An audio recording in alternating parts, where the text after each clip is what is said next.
Hello student, मैं मोइनुद्दीन एक बार फिर से एमडीएस क्लासेस में आपका स्वागत करता हूं। आज हम क्लास 12th की एक्सरसाइज 1 की मिसलेनियस एक्सरसाइज यानी विविधमाला करेंगे, जिसमें हमने एक से लगा के 7 सवाल पहले कर लिए हैं। आज क्वेश्चन नंबर 8 से स्टार्ट करते हैं। तो क्वेश्चन नंबर 8 आपके कह रहा है, वास्तविक संख्याओं की समुच्चय आर में एक द्विचर संख्या इस प्रकार से परिभाषित है। तो ये द्विचर संख्या इस प्रकार से परिभाषित है, A asterisk B equal to 1 plus A B है। तो A B belong to R यानी वास्तविक संख्या में है। तब संक्रिया क्या है भैया, इसको आपको चेक करना है कर्मण्य में है या नहीं है, सहचर्य है या नहीं है। तो सबसे पहले मैं यहाँ पे चेक कर लेता हूँ। अगर मैं यहाँ पे दो भी ए और यहाँ पे ए एस्ट्रिक्स बी की बात करते हैं तो 1 प्लस ए बी आता है। और अगर मैं बी एस्ट्रिक्स ए की बात करूंगा तो यहाँ पे ए पहले था तो यहाँ ए भी पहले आया और ये आएगा 1 प्लस यहाँ आ जाएगा बी ए, परंतु A B equal to B A होता है, इसलिए 1 प्लस ये आपके ए बी हो जाएगा। अतः आपके ए एस्ट्रिक्स बी वो आपके बी एस्ट्रिक्स ए। अतः ये संक्रिया क्या है आपके कर्मण्य में तो है। तो कर्मण्य में का तो हमने पता कर लिया भाई, कर्मण्य में है। तो अब हम क्या करेंगे, सहचर्य है या नहीं है। सहचर्य चेक करने के लिए हम 3 एलिमेंट लेते हैं। इसमें से हम 3 element A B C, A B और सी बिलोंग टू आर। मैंने कोई रियल नंबर 3 लिए। अब मैं ए एस्ट्रिक्स बी एस्ट्रिक्स सी करूंगा और इसमें पहले ए प्लस बी में सक्रिय करूंगा तो ये आ जाएगा। ए प्लस बी में करूंगा तो ये 1 प्लस ए बी आ जाएगा। ये सक्रिय लगाते हैं, A asterisk B 1 plus A B आएगा और फिर ये आपका ए बन जाएगा और एस्ट्रिक्स सी। अब ये ए हो गया और ये बी हो गया, तो अब आएगा आपके यहाँ पे 1 प्लस इनका और इनका गुणनफल 1 प्लस ए बी इंटू सी। ये 1 प्लस ए बी आ गया, तो इसका मतलब ये रिजल्ट आया 1 प्लस ये आएगा सी प्लस ए बी सी। तो इस प्रकार से इस सक्रिया का रिजल्ट आपके ये आया। अब मैं सक्रिया इसका ए एस्ट्रिक्स, इसमें मैं ये आगे से सक्रिय करूंगा तो यहाँ पे ए एस्ट्रिक्स बी एस्ट्रिक्स सी, इसमें मैंने पहले ए बी में किया तो अब मैं बी सी में करता हूँ तो ये हो जाएगा ए एस्ट्रिक्स 1 प्लस बी सी आएगा। अब ये और ये बी है तो इसमें अगर मैं सक्रिय करूँ तो ये 1 प्लस ए 1 प्लस बी सी आएगा। इस प्रकार से ये 1 प्लस ए बी सी आएगा। तो इसका आंसर तो आपकी 1 plus C plus A B आया और इसका answer 1 plus A plus A B आया। तो इसका मतलब ये और ये इक्वल नहीं है। फिर आपके ए एस्ट्रिक्स बी एस्ट्रिक्स सी इसका और ए एस्ट्रिक्स बी एस्ट्रिक्स सी ये नॉट इक्वल, अतः कर्मण्य में नहीं है। सहचर्य तो है, कर्मण्य में नहीं है। तो इसमें से कौन सा ऑप्शन सही होगा, ये कर्मण्य में है पर सहचर्य नहीं है, पहला ही ऑप्शन सही है। सहचर्य पर कर्मण्य में नहीं, कर्मण्य में तो ये है तो ये तो गलत हो गया। न सहचर्य ये भी गलत हो गया और सहचर्य व कर्मण्य में ये दोनों नहीं है, तो आपका ये ऑप्शन सही हो गया। अब हम आते हैं क्वेश्चन नंबर 9 पे। क्वेश्चन नंबर 9 क्या कह रहा है, क्या पूर्णांकों के समुच्चय जेड में जो संकलन यानी जो घटाना है वो एक सक्रिय है। तो अगर आप पूर्णांकों के समुच्चय जेड में सक्रिय लेंगे तो मान लीजिए मैंने ए और 2 भी कोई पूर्णांक लेंगे, यहाँ पे मैंने A B belong to Z पूर्णांकों का समुच्चय और इसको संख्या से करते हैं तो ठीक रहेगा। मैं 2 और 3 ले लेता हूँ बिलोंग टू जेड, फिर मैं संकलन करता हूँ। 3 में से 2 घटाए तो आपके क्या आया, -1 आया और 3 में से 2 घटाऊंगा तो आएगा +1। 2 में से 3 घटाऊंगा तो -1 आएगा और 3 में से 2 घटाए तो 1 आया। इसका मतलब आपकी ये 2 - 3 नॉट इक्वल टू 3 - 1, इसलिए ये कर्मण्य में नहीं है, आपके कर्म विनिमय नहीं है। अब मैं 3 संख्या ले लेता हूँ, यहाँ पे 2 3 और 4 ली मैंने पूर्णांकों का समुच्चय। तो मैंने यहाँ पे 2 - 3 - 4 इन दोनों में पहले सक्रिय कर लो तो ये हो जाएगा 2 माइनस, इनमें से घटाएंगे तो माइनस का 1 और ये 2 - 1 + 1 यानी 3 रिजल्ट आएगा। अब मैं 2 - 3 इनमें से सक्रिय पहले कर देता हूँ, फिर -4 करता हूँ तो इसमें से घटाएंगे तो ये आ जाएगा -1 और ये -4 और ये माइनस जुड़ के 5 हो जाएगा। तो यहाँ पे ये और ये नॉट इक्वल टू आ रहा है, अतः ये ना तो कर्मण्य में है और ना ही सहचर्य है, ना तो कर्मण्य में है ना सहचर्य। ये सी ऑप्शन इसका सही है।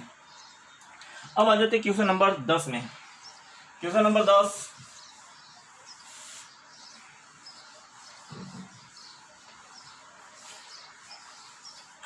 क्वेश्चन नंबर 10 में आपसे कहा है कि पूर्णांकों के समुच्चय जेड में एक सक्रिय एस्ट्रिक्स इस प्रकार से परिभाषित है, A asterisk B equal to A plus B A minus B है। तो for all A B belong to Z द्वारा परिभाषित है। ये सक्रिय के सापेक्ष किसी अवयव का ए नॉट इक्वल टू का प्रतिलोम निकालना है। इसका प्रतिलोम निकालना, तो किसी भी अवयव का प्रतिलोम निकालने से पहले उसका क्या निकालना पड़ेगा, तत्समक निकालना पड़ेगा। तो इसका तत्समक निकालना पड़ेगा, और तत्समक की प्रॉपर्टी होती है A asterisk A equal to ए या ए एस्ट्रिक्स ए होता है। तो मैं यहाँ पे इसमें ऑपरेशन करता हूँ, इसमें ऑपरेशन करूंगा तो ए एस्ट्रिक्स में ये ऑपरेशन करेंगे तो ए प्लस बी, यानी तो यहाँ आएगा ए प्लस ई, फिर माइनस का ए इक्वल टू, इधर तो ए का ए रहेगा।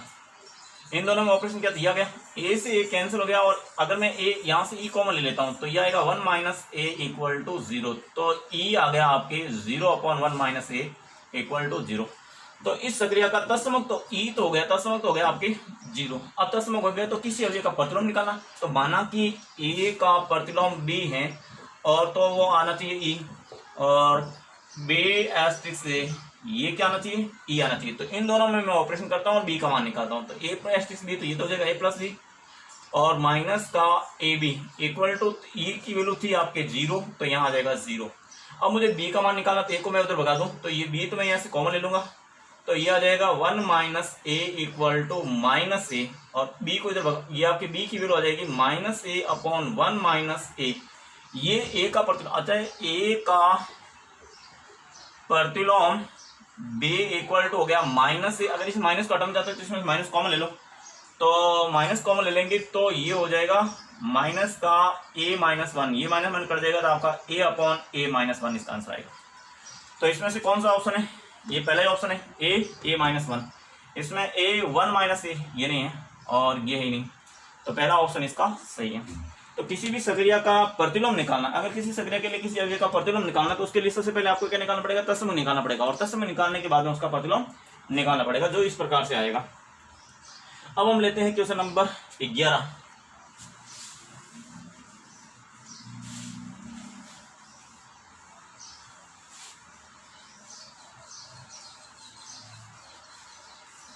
क्वेश्चन नंबर 11 में आपसे कहा है कि आर कोई वास्तविक समुच्चय में परिभाषित कोई सक्रिया, कौन सी सक्रिया है जो क्रमहीन में, इनमें से ये जो सक्रिया है क्रमहीन में कौन सी है।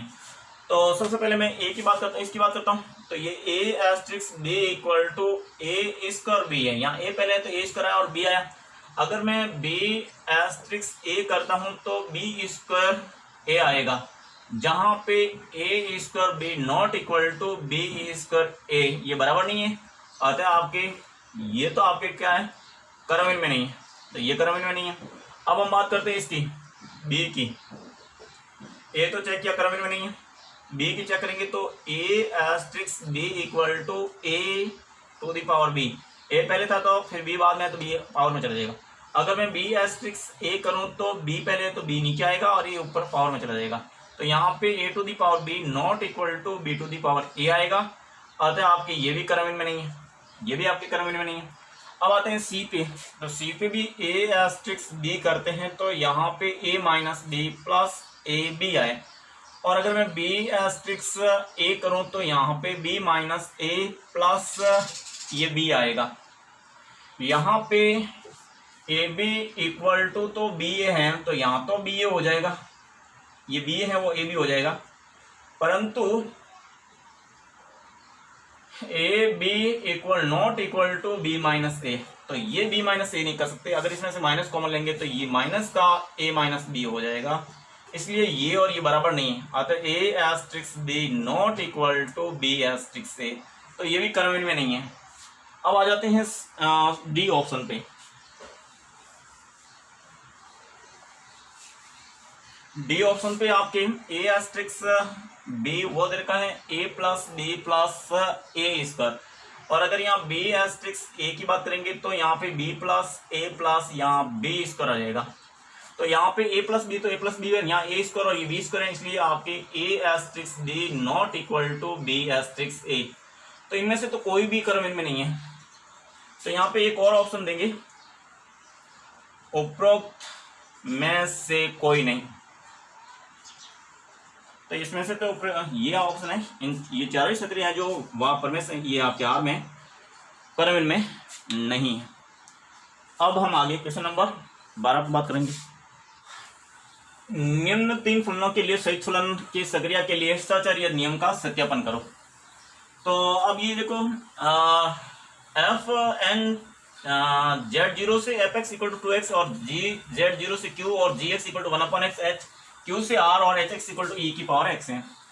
तो इसमें आपको संयुक्त फलनों के लिए सचार्य नियम सत्यापन करना। तो पहली बात तो ये देखो f है जो n से Z0 में, ये Z0 से Q में और ये Q से R में है, तो फंक्शन जो बनेगा वो h of g of f बनेगा।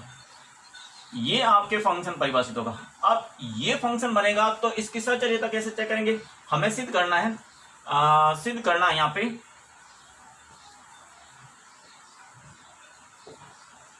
कि इसका जो h में, इसको साइड में कर दो और पहले इसका g और ये x वो बराबर सिद्ध करना है आपको। h ऑफ g इसको पहले कर लो, फिर ऑफ f और x। तो ये सत्यापित सिद्ध करना है आपको, इसमें भी आप कर सकते हो। ये सिद्ध करना है कि ये आपके इसके इक्वल हैं, तो अगर ये इसके इक्वल हो जाएगा तो सचार्य सिद्ध हो जाएगा। तो सबसे पहले मैं इसकी बात कर लेता हूँ, ये ले लेता हूँ। तो अब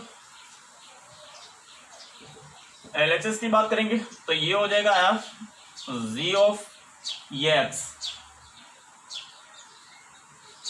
तो ये अगर मैं ये पूरा एक संयुक्त फलन को मैं एक फंक्शन मान लो, तो इसका अगर करते हैं उस समय h तो h रहेगा और ये हो जाता है आपकी ये x, इस प्रकार से हो जाता है। और अब अगर इसका भी अगर बात करेंगे तो h ये अगर निकालेंगे उस समय g f ऑफ x हो जाता है और f ऑफ x की वैल्यू यहां से रख देंगे, f ऑफ x की वैल्यू 2x, तो यहाँ 2x आ जाएगा। तो h ये आ गया आपकी 2x।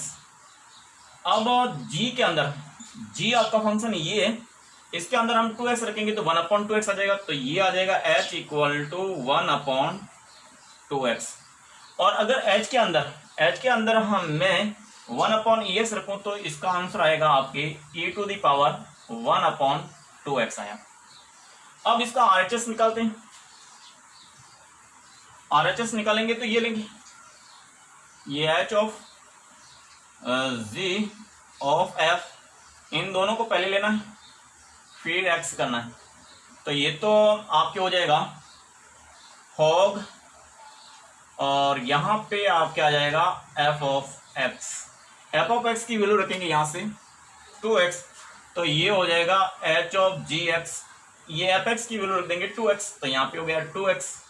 तो इसको हम लिख देंगे h g ऑफ 2x।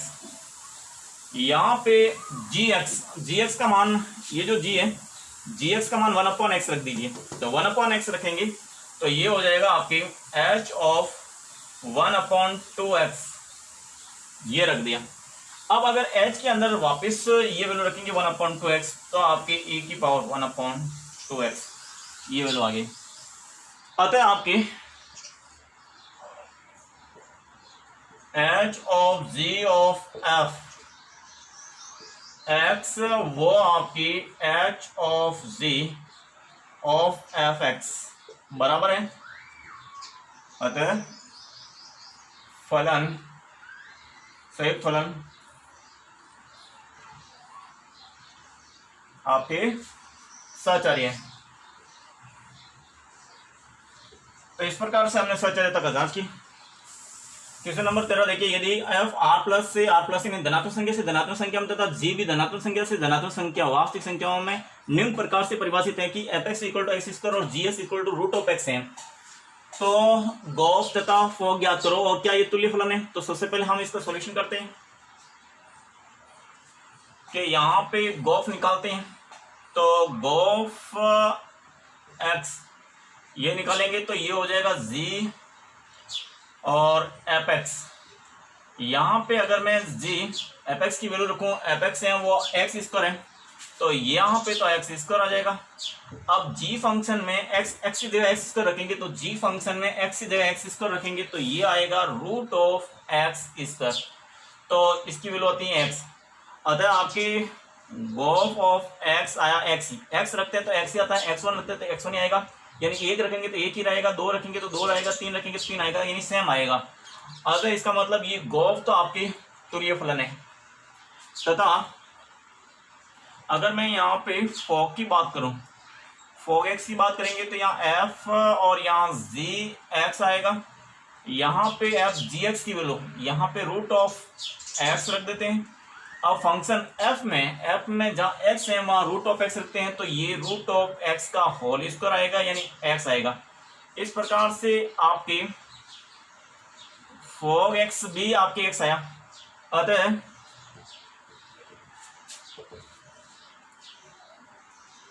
गोफ व फॉग के प्रांत यानी डोमेन तथा सप्रांत को डोमेन समान है, अतः ये तुल्य है, अतः ये तुल्य फलन है, यानी गोफ और फॉग तुल्य फलन है। यही हमें सिद्ध करना था। ये क्वेश्चन नंबर 13 कंप्लीट हुआ। क्वेश्चन नंबर 14 देखिए, यदि f R से R में fx equal to cos x plus 2 हो तो ज्ञात कीजिए कि प्रतिलोमी फलन है या नहीं है। आप कारण सहित पुष्टि भी करनी है कि किसका कारण क्या है। तो इसका सॉल्यूशन देखते हैं। f R से R में तो परिभाषित है, तो यहाँ पे कोई भी वास्तविक संख्या मैं यहाँ पे x इक्वल टू 0 लूँ तो यहाँ पे fx 0 यानी cos 0 plus 2 equal to cos 2 आता है। अगर मैं x इक्वल टू 2 पाई लूँ तो यहाँ पे f 2 पाई हो जाएगा cos 2 पाई प्लस 2, ये हो जाएगा cos 2 पाई मतलब cos 2। तो अतः x 0 और 2 पाई की दोनों के ही जो प्रतिबिंब है वो cos 2 और cos 2 आता है, इसलिए ये फलन क्या है, एकिक नहीं है। यहाँ पे f 0 इक्वल टू f 2 पाई, अतः फलन f R टू R में एकीकी फलन नहीं है, अतः ये प्रतिलोमी फलन नहीं होगा। अतः प्रतिलोमी फलन नहीं होगा। कारण अपना हो गया भाई एक, ये कारण क्या है, एक ही की फलन नहीं है, और क्योंकि प्रतिलोमी फलन होने के लिए एक ही और आच्छादक होना चाहिए, मगर इनमें से एक भी नहीं है, एक ही नहीं है, तो फिर वो प्रतिलोमी फलन होना। क्वेश्चन नंबर 15, यदि a -1 से 1 तथा a में परिभाषित a से फंक्शन है जो आपके g, कोई ये फंक्शन है f है वो भी a टू a में, और g फंक्शन है वो भी a टू a में परिभाषित है। ये दोनों फंक्शन है जो a टू a में परिभाषित हैं। a और a हैं आपके, जहाँ पे a है वो -1 और 1 है, तो आप परिभाषित है तो फलन f तथा g, जहाँ fx तो है x स्क्वायर और gx है साइन π/2x है, तो सिद्ध कीजिए कि g इनवर्स विद्यमान है तथा f इनवर्स भी ज्ञात करो। सिद्ध करना है कि आपकी g इनवर्स f इनवर्स पहले विद्यमान है या नहीं है वो पता करना है, और जो विद्यमान है f इनवर्स अगर विद्यमान जो भी विद्यमान है उसको हमें ज्ञात भी करना है।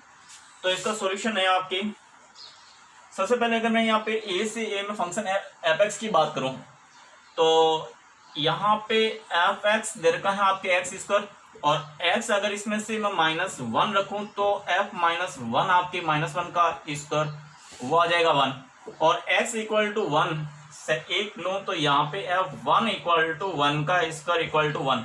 तो यहाँ पे x1 का और -1 का दोनों का प्रतिबिंब एक ही है, और इस -1 का कोई भी पूर्व प्रतिबिंब नहीं है, अतः ये ना तो एक ही है ना आच्छादक है।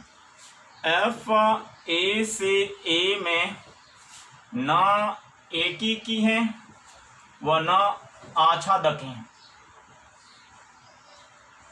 अतः f इनवर्स विद्यमान नहीं है। इसका f इनवर्स तो विद्यमान नहीं है। फिर हम आप बात करते हैं g की, तो यहाँ पे gx है वो आपके साइन पाई एक्स बाई 2 है। यदि मैं x बराबर -1 रखूं तो z -1 हो जाएगा साइन माइनस पाई बाई 2, और इसका मान साइन पाई बाई 2 यानी -1। और अगर x इक्वल टू 1 रखते हैं तो z 1 हो जाता है आपकी साइन पाई बाई 2 यानी 1, यानी -1 का प्रतिबिंब -1 है और 1 का प्रतिबिंब 1 है, अतः ये एकिक भी हैं और आच्छादक भी हैं। यहाँ पे g वो a से a में एकिकी व आच्छादक हैं, अतः आपकी g इनवर्स विद्यमान है, g इनवर्स विद्यमान है। अगर g इनवर्स विद्यमान है तो ज्ञात करो। उसमें पूछा यहाँ पे f इनवर्स और g इनवर्स, ये थोड़ा सा यहाँ पे गलत है। यहाँ पे आपको चेक करना है कि g इनवर्स f इनवर्स विद्यमान है, तो पहले तो आपकी f इनवर्स तो विद्यमान नहीं है मगर g इनवर्स विद्यमान है। अब जो विद्यमान है उसको ज्ञात करो, तो g इनवर्स विद्यमान है तो g इनवर्स को ज्ञात करेंगे तो यहाँ पे gx को हम मानेंगे y, तो अपना x हो जाएगा g इनवर्स y। तो यहाँ y रखेंगे तो ये हो जाएगा y equal to sine pi by 2x, इसको इधर लाएंगे तो ये पाई बाई 2x हो जाएगा साइन इनवर्स y, तो x हो जाएगा आपके 2 by pi sine inverse y। अब यहाँ पे x की जगह z इनवर्स y रखेंगे तो z inverse y equal to 2 upon pi sine inverse y। ये y का वेरिएबल में इसका इनवर्स निकल रहा है, तो x वेरिएबल में निकालेंगे तो यहाँ y इक्वल टू x रख देते हैं, तो यहाँ पे g इनवर्स x हो जाएगा आपकी 2 by pi sine inverse x। तो ये आपका g इनवर्स विद्यमान था और इसका सूत्र ये हो गया। f इनवर्स विद्यमान नहीं, क्योंकि ना तो एकिक है ना आच्छादक। एक्सरसाइज का लास्ट क्वेश्चन है, क्वेश्चन नंबर 16। यदि f r से r तथा g r से r में ऐसे फलन है जहाँ f(x) तो है 3x + 4 तथा gx है x - 4/3, तो आपको फॉग ज्ञात तथा गॉफ ज्ञात करो। तो फॉग और गॉफ ज्ञात करने तथा साथ ही गॉग 1 का मान भी ज्ञात करना आपको। तो सबसे पहले इसका सॉल्यूशन करें तो हम यहाँ पे ये फॉग निकालेंगे, तो वो निकालेंगे f ऑफ, इसको लिखेंगे gx, वो हो जाएगा gx का मान यहाँ रखेंगे, gx आपके ये x - 4/3, तो ये आ जाएगा x - 4/3। अब हम फंक्शन f में, यहाँ पे फंक्शन f में जहाँ x है उसकी जगह x - 4/3 रखेंगे, तो ये हो जाएगा 3 इंटू, तो 3 इंटू x की जगह रखेंगे ये x - 4/3, ये 3x हो गया प्लस 4, तो प्लस यहाँ पे 4, ये 3 से 3 कैंसिल हो जाएगा, तो x - 4 + 4, 4 से 4 कट गया, तो आपका आंसर आया x, यानी आपके ये फॉग आ गया। फिर आपको निकालना है, ये फर्स्ट मैंने कर लिया, अब सेकंड है गॉफ निकालना है। अब गॉफ x की बात करेंगे तो z और fx का मान यहाँ से रखेंगे 3x, यह आएगा 3x + 4।